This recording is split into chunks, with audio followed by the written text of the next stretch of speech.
اعوذ باللہ من الشیطان الرجیم بسم اللہ الرحمن الرحیم۔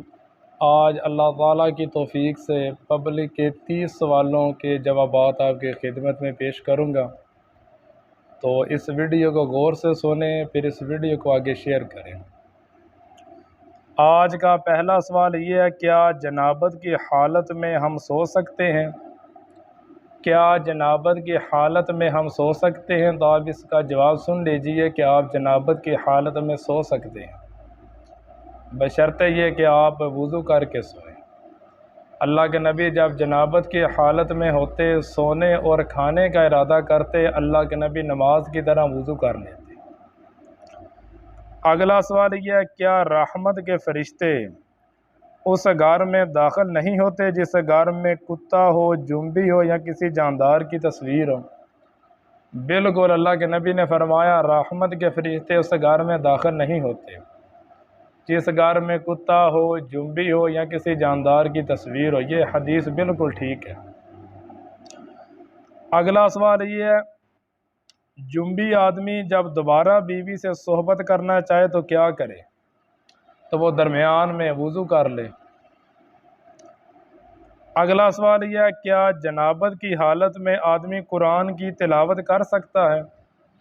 تو آپ اس کا جواب سن لیجئے کہ جنابت کی حالت میں آدمی قرآن کی تلاوت نہیں کر سکتا، باقی ذکر و اذکار وہ کر سکتا ہے، درود شریف پڑھ لے، تسبیحات پڑھ لے، لیکن قرآن کی ایک آیت بھی وہ ناپاکی کی حالت میں نہیں پڑھ سکتا۔ اگلا سوال یہ ہے، حیض والی عورت کے ساتھ کھانا پینا کیسا ہے؟ تو آپ کھا سکتے ہیں۔ اما عائشہ رضی اللہ تعالی عنہ کو حیض آتا تھا، اللہ کے نبی ان کے ساتھ کھاتے بھی تھے اور پیتے بھی تھے۔ اگلا سوال یہ ہے، کیا حالت حیض بیوی کے ساتھ لیٹ سکتے ہیں؟ کیا حالت حیض بیوی کے ساتھ لیٹ سکتے ہیں؟ تو آپ لیٹ سکتے ہیں، کوئی ایسی ممانعت نہیں۔ اگلا سوال یہ، اگر حیض کی حالت میں بیوی سے جماع کر لیا تو کیا حکم ہے؟ اگر کسی بندے نے حیض کی حالت میں بیوی سے صحبت کر لی تو وہ 1 دینار صدقہ کرے۔ اگلا سوال یہ ہے، حیض کا خون کپڑے پر لگ جائے تو کیا کرے؟ صحیح مسلم میں روایت ملتی ہے کہ ایک عورت نے رسول کریم سے یہی سوال کیا تھا کہ ہم میں سے کسی عورت کو جب حیض کا خون لگ جائے تو وہ کیا کرے؟ تو رسول کریم نے فرمایا، پہلے اس کو کھرچ ڈالے، پھر پانی ڈال کر ملے، پھر اس کو دھو دے، پھر اس سے کپڑے میں نماز پڑھے۔ اگلا سوال یہ، مصیبت کے وقت کیا کہنا چاہیے؟ جب آدمی پر مصیبت آ جائے تو وہ کیا کہے؟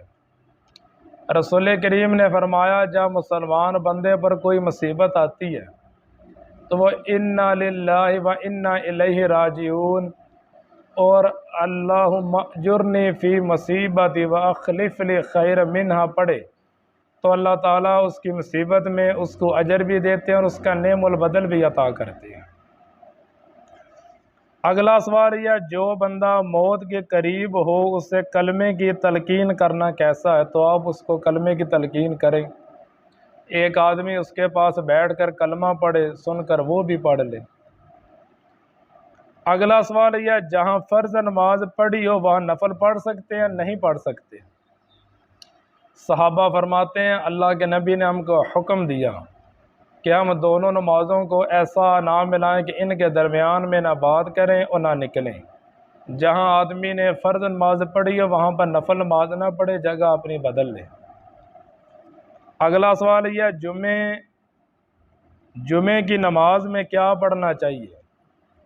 اللہ کے نبی تو سورۃ اعلیٰ پڑھتے تھے اور حل اتاک حدیث الغاشیہ یہ سورت پڑھتے تھے، تو یہ پڑھنا یہ مسنون ہے۔ اس کے علاوہ آپ سورۃ جمعہ بھی پڑھ سکتے ہیں، سورۃ منافقون بھی پڑھ سکتے ہیں۔ اگلا سوال یہ، خطبے کے دوران 2 رکعتیں پڑھنا کیسا ہے؟ یعنی جب امام خطبہ دے رہا ہو تو خطبے کے دوران 2 رکعتیں پڑھ کر بیٹھنا یہ کیسا ہے؟ تو 2 رکعتیں پڑھنی چاہیے۔ ہمارے لوگ آ کر بیٹھ جاتے ہیں، یہ حدیث اور فقہ کے خلاف ہے۔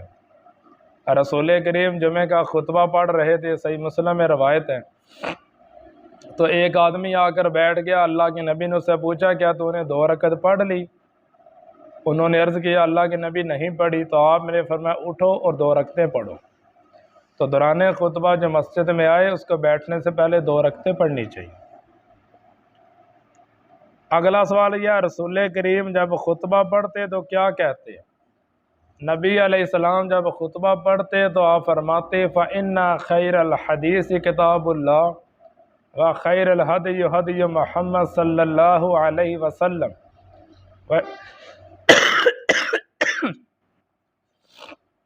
بہترین کلام اللہ تعالیٰ کی کتاب ہے، زندگی کا بہترین طریقہ محمد رسول اللہ کا طریقہ ہے، اور دین میں بدترین طریقے وہ جو خود نکالے گئے ہیں اور ہر نیا نکالا ہوا کام گمراہی ہے۔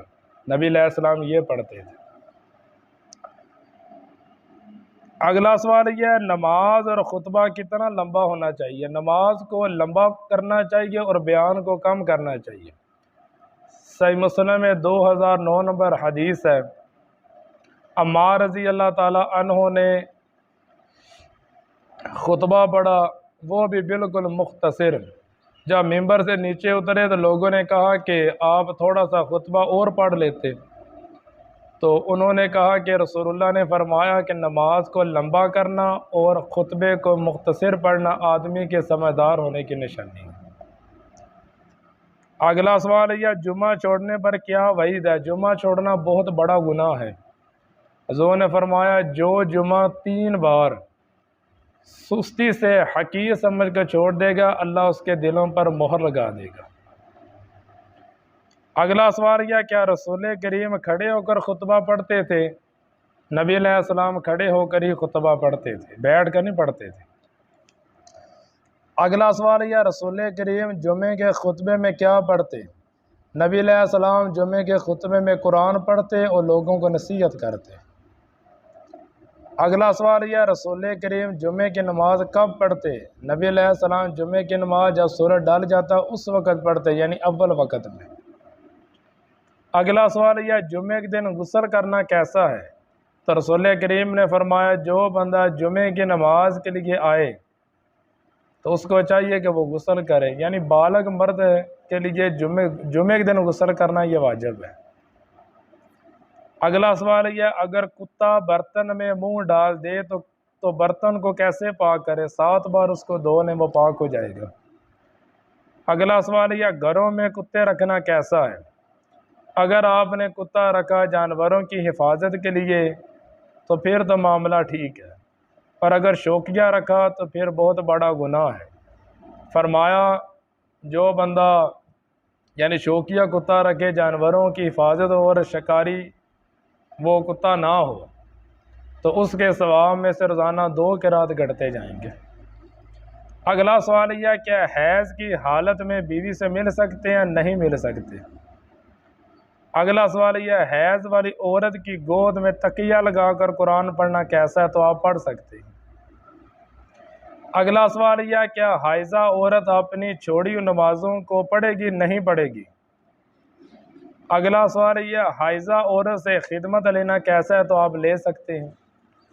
نبی علیہ السلام نے ایک بار عائشہ رضی اللہ تعالی عنہ سے فرمایا کہ مجھے جان نماز اٹھاؤ تو مسجد سے، تو انہوں نے آگے سے عرض کی اللہ کے نبی میں تو حائضہ، آپ نے فرمایا حیض تیرے ہاتھ میں تو نہیں۔ اگلا سوال یہ، نفاس والی عورت کا جنازہ پڑھنا کیسا ہے؟ تو آپ پڑھ سکتے ہیں۔ اللہ کے نبی نے نفاس والی عورت کا جنازہ پڑھایا تھا۔ اگلا سوال یہ، تیمم کے ساتھ پڑھی ہوئی نماز کے بعد پانی مل جائے تو کیا کرے؟ تو نبی علیہ السلام کے زمانے میں 2 آدمیوں نے تیمم کر کے نماز پڑھی، تو ابھی نماز کا وقت تھا، ایک آدمی کو پانی مل گیا، اس نے پانی کے ساتھ وضو کر کے دوبارہ نماز پڑھی۔ رسول کریم کو پتہ چلا تو آپ نے فرمایا اس کے لیے دوہرا اجر ہے، اور جس نے نماز کو دوبارہ نہیں پڑھا اس نے سنت پر عمل کیا۔ اگلا سوال یہ، وطر پڑھنا کیا واجب ہے؟ نہیں، وطر پڑھنا ایک سنت ہے، نفل عبادت ہے، اگر پڑھ لیں تو بہتر ہے، نہ پڑھیں تو اللہ کی بارگاہ میں آپ کو ہی گناہ گار لیں۔ اگلا سوال یہ ہے کہ سب سے پہلے قیامت کے دن بندے سے کیا پوچھا جائے گا؟ تو سنن نسائی میں روایت ملتی ہے، 466 نمبر حدیث ہے، رسول کریم نے فرمایا سب سے پہلے بندے سے قیامت کے دن نماز کے بارے میں پوچھا جائے گا۔ اگر نماز مکمل نکلی تو آدمی کامیاب ہو جائے گا، اور اگر نماز میں کمی پیشی نکلی تو آدمی ناکام ہو جائے گا، نقصان اٹھانے والوں میں ہو جائے گا۔ ما علینا الا البلاغ المبین۔